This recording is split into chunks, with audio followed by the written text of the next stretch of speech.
Hello again, here we are in 2018. We've all had a really fabulous Christmas and a great new year. I haven't been doing much over the last few weeks, of course, with Christmas and everything. When I have been in the loft, it's just to run trains, having a complete loop. It's just nice to be able to sit and run trains around. You'll see some trains running later on, including some steamers, but I just thought I'd show you this as well. I have had these a while. The Scottish and Newcastle tankers. They were made by Bachman for Harbour and Hobbies in Edinburgh, and I got them ages ago, and I've just been having a little run with them, the Black 5, which I'll show you later. But now we're moving on to phase 2 of the track work.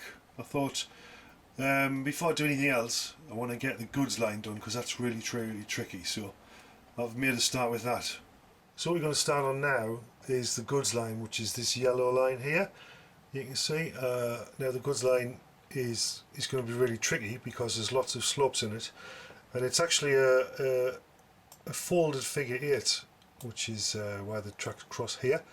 So it folds over itself, so it goes underneath the goods line itself and underneath the main line there and then round, and back to the station, over the top, and there we go. That's the goods line. That's what I'm going to work on. It's going to be tricky because, well, I've never done this before, and there's a lot of gradients.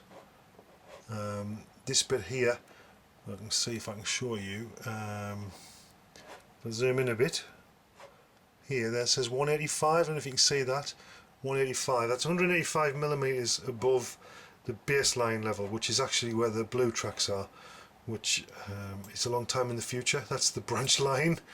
But that's 185 above there.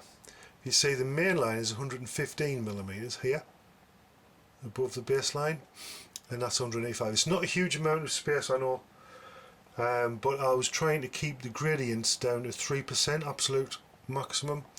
As you can see here, where it does start to come down here, it says 2.5% there. That slopes down 2.5%. And then it's 1.9% down there, 1.9% goes underneath, and then it starts to rise steeply here. It says 2.7, as you can see, as it goes up back to the station, in through the double slip there. Okay, and this 185 section where it says here, that's elevated, goes over the main line, and then it starts to drop down as well, 2.7%, as you can see. It goes over the goods line around this corner, 2.7% still. Just move it along to this section here, which allows access to the branch line, and then it's 2.2% on this side. Now I'm not going to get the gradients precise, but basic. Oh, there's a 4.5. That's wrong, obviously. I need to recalculate that. I shouldn't say 4.5, that's why it's red, because it's out of range. I've set the maximum range at 3. So in Eddie Rail, if you set the maximum, anything over 3, it would be red. So that's an error I'll have to look into. But I'm not obviously expecting to get a gradient of 2.2, because my woodworking skills, my model making skills are not that precise. But as long as I'm under 3, I'm not too bothered. To help with the calculation, I actually got this for Christmas off the in-laws. It's basically a digital spirit level, but what you can do is, using the mode button, you can set it to show gradients in percent or degrees. So percent is great, obviously.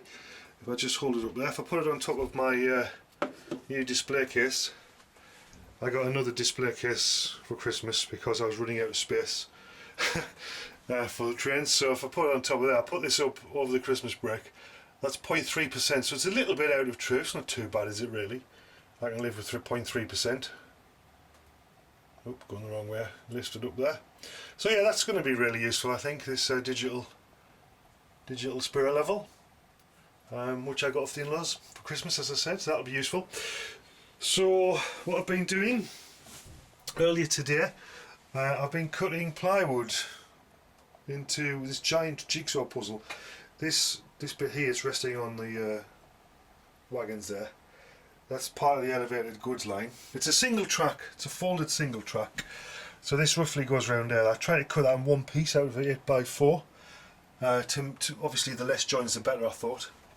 So that's going there. The only problem is, in my desire to keep the gradients down, I've limited to 70mm, which is about that height, so it's not particularly high. It's probably going to look a bit silly, but I'm sure I can disguise that using some scenic treatment. So it's only going to be about 70mm above the baseline. It would have looked much better higher, but I don't want to have a too steep a gradient, as I said. So yeah, that comes around there and it goes over the main line there. This section here, where the Scottish Newcastle tankers are, this actually goes off here and it goes down there. There's one of the curves. In keeping with a lot of the plan of trying to keep the curves 30 inches or 24 minimum. So this is a 30-inch curve, which is very big and nice. 30 inches is actually what this curve is on a peak or curve point. This is 30 inches. This side of the curve, that side of the curve is much bigger. So this is 30. So that goes off there basically. But what I've had to do is, because the 30-inch curve, when it goes round, it doesn't end up in the right place. If I can do this, if I can show you this there. So essentially, where's it gone? Essentially that goes off there like that. So what I've actually done for this bit, I've done a combined curve. So this is a combined curve. It's basically half to there. Where's the line? There's the line. It's half 30-inch radius and then the other half 24, just to get us in the right place basically when we put that on there, so it goes in the right place. So there's two of those. There's two combined curves in the entire goods line where it goes from 30 to 24. There's two 24-inch curves and there's the rest of 30 inches. Right, this is another tricky bit. This is where the goods line, part of the goods line, it comes down from the thing over there. That's not jointed there. It looks like it's jointed there, but it's not. It comes down from the station there, where that McVitie's van is, curves round, and it goes down and underneath the main line. So what I did the other day, I hacked out with a combination of a knife and a soldering iron, which I wouldn't recommend, made some nasty fumes. I hacked out a hole to get the goods line under the main line. Unfortunately, because of the angle as well, it doesn't just go straight through, it goes at an angle, so there's quite a lot of polystyrene came out. But the soldering iron helped. I have got a hot wire cutter, but it wasn't wide enough to span a double track, so we did that. So that's going to go around the back, and if you can see it through the gap there, that's where the curve is. That's a 30-inch curve on the end of there, and then that's going to be an elevated section which goes up beside the main line. There's a main line with the HST on it. So the goods line is roughly equal about here, where that coach is, the last coach, and then it starts to climb further. It goes above the height of the main line, and it actually goes above that curve there on the left hand side of that roof beam. It goes high, and there's another piece where those bits of wood are, where it's lower than the goods line. So as you can see, there's lots of ups and downs on the goods line. In fact, there's hardly any of it where it's flat. It's always moving up or down, which is what I like. Which was what the aim was to do, is to achieve. So what I've done this morning, I had a couple of sheets of 8x4. So I've cut out the curves.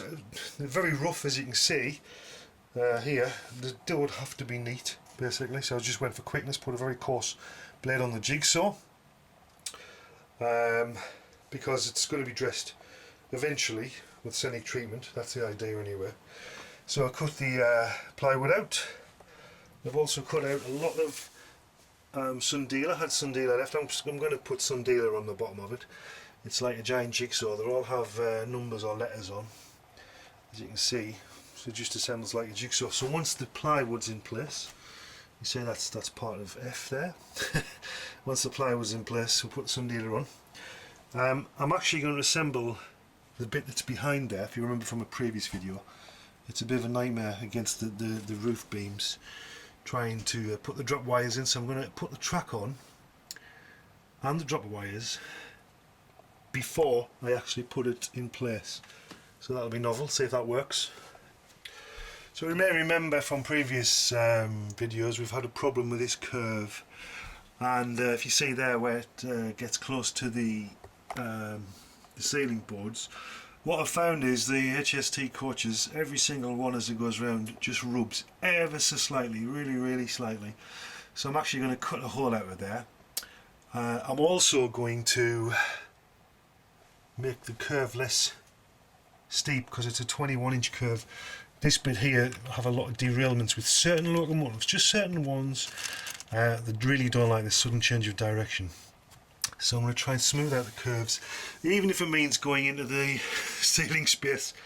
It'll give us a few extra inches hopefully as well, because I don't like it. I mean, this bit's actually going to be behind scenic treatment, so it'll not be seen anywhere. So I'll have to deal with that. That is a problem, yeah. If I could move the entire layout to the right about 4 inches, it would be great. But I can't do that, obviously. My bad measurements. Just want to say as well, I'm sick of really cheap and nasty plywood. This is the imported stuff basically. And I did buy it because it was cheap, but the quality is terrible. What I find is, if you notice, you get basically gaps between the ply like this, where as if they're cheating somehow by leaving some of the middle ply empty. I mean, that's just a mess. I mean, look at the state of that. That is terrible. As I said, it's imported. It was cheap, so I suppose I can't complain. I've got no one to blame but myself. But I don't know why it has these gaps in. These air gaps like this. Nasty. But I think it'll do for what I need. That's the main thing.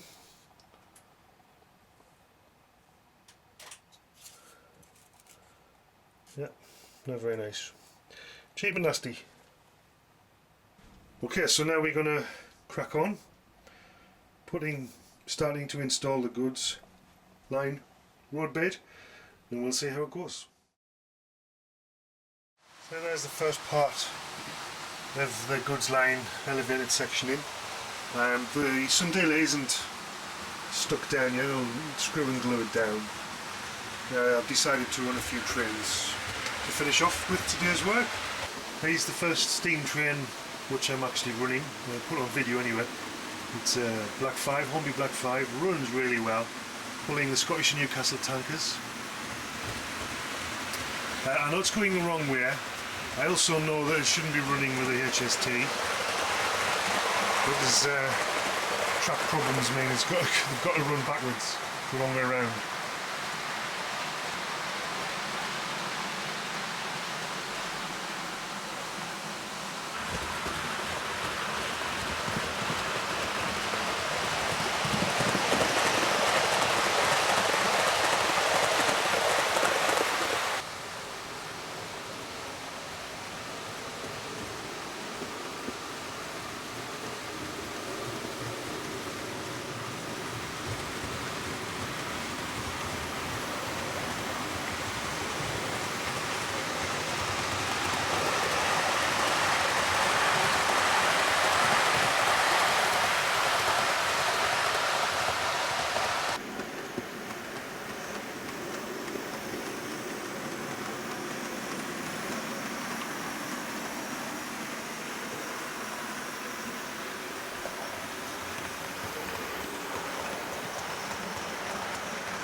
yeah, I think that's enough for this time.